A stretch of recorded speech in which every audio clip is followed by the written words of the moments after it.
Now that we have finished up with mission and vision statements, let's move on to the second part of your strategy formulation, industry analysis, which is also sometimes called or referred to as external audit or environmental scanning.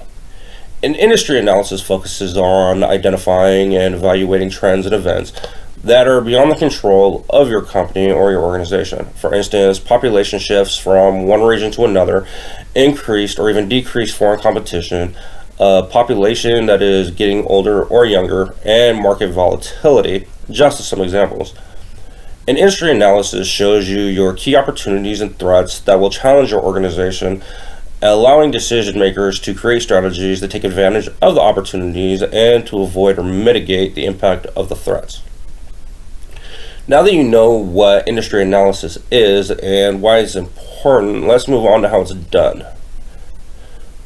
When conducting industry analysis, the idea is to create a finite list of opportunities that could benefit your company and threats that should be avoided. As you notice, I use the word finite, which, as the word suggests, your industry analysis shouldn't be an infinite list with every possible opportunity and threat. Instead, focus and identify key variables that provide what you would consider an actionable response or which variables you should take action on. Key external forces can be broken down into 5 categories. 1, economical. 2, social, cultural, demographic, and environmental. 3, political, governmental, and legal, which refers to government policy. 4, technology, and 5, competitive. Changes in external forces translate into changes in consumer demand for both industrial and consumer products and services. They affect the types of products developed, the nature and positioning, and market segmentation strategies. For instance, in the UK, as of 2040, the sales of new gasoline and diesel vehicles will be banned, and by 2050, all cars on the road will need to have zero emissions. And France is looking at doing the same. Within the UK, there are approximately 2.7 million new cars that were registered in 2016. Now, that would make them the world's 6th largest market in terms of automobiles. This will greatly change how car manufacturers approach their business in Europe, especially if Germany chooses to follow suit. These external forces also directly affect both suppliers and distributors. Being able to identify and evaluate external opportunities and threats enables organizations to develop a clear mission, to design strategies to achieve long-term objectives, and to develop policies to achieve annual objectives. To perform an industry analysis, you must first gather what we'll call competitive intelligence and information about economic, social, cultural, demographic, environmental, political, governmental, legal, and technology trends.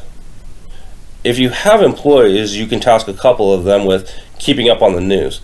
That is, monitoring sources of information such as magazines, journals, newspapers, and other places where you can source information from. On a side note, if you're good at IT and you know Python or coding, if you don't know it, you can go on Coursera and learn it for free. You can use Python to create web crawlers to source new information and R to create statistical applications to analyze it. Strategically speaking, if the aforementioned is available to you, you have a strategic advantage over other companies as you are able to pull and analyze data 24/7 and are able to make decisions just as quickly as the applications can analyze it. You could always outsource this as well. It may be more cost effective to do so. But anyway, as the data is gathered, it should be evaluated. The best way to do this is to list out everything on a whiteboard and prioritize the list of all the factors, with 1 being the most important and, for instance, 20 being the least important. When listing them, the key external factors should be 1, important to longer term and annual objectives, 2, measurable, 3, applicable to all competing companies within the industry, and 4, hierarchical, in the sense that some will pertain to the overall company and others will be more narrowly focused on functions or divisional areas, if your organization is that big. Speaking of functions and division areas, Economic factors have a direct impact on potential attractiveness of a given strategy. Before I go any further as it pertains to strategy isn't a one-size-fits-all. For instance, the strategy I used in one business won't work in other businesses I've worked in because the markets are vastly different. Now, with that being said, now we're going to talk a little bit about finance and capital structures. See, when interest rates rise, cost of capital increases and therefore could make expansion more difficult or even impossible. Also, when interest rates rise, personal discretionary income declines and the demand for discretionary goods falls. When stock prices increase, there is more desire for equity as a source of capital market development. Also, when the stock market goes up, consumer and business wealth expands. This is one area that I'll talk about more because there's definitely an argument to be made for expansion when cost of capital is low and focusing on growth rather than cutting cost. I'm going to skip over technology forces. As we all know, technology changes rapidly and it's up to us to keep up with it. Social, cultural, demographic, and environmental forces.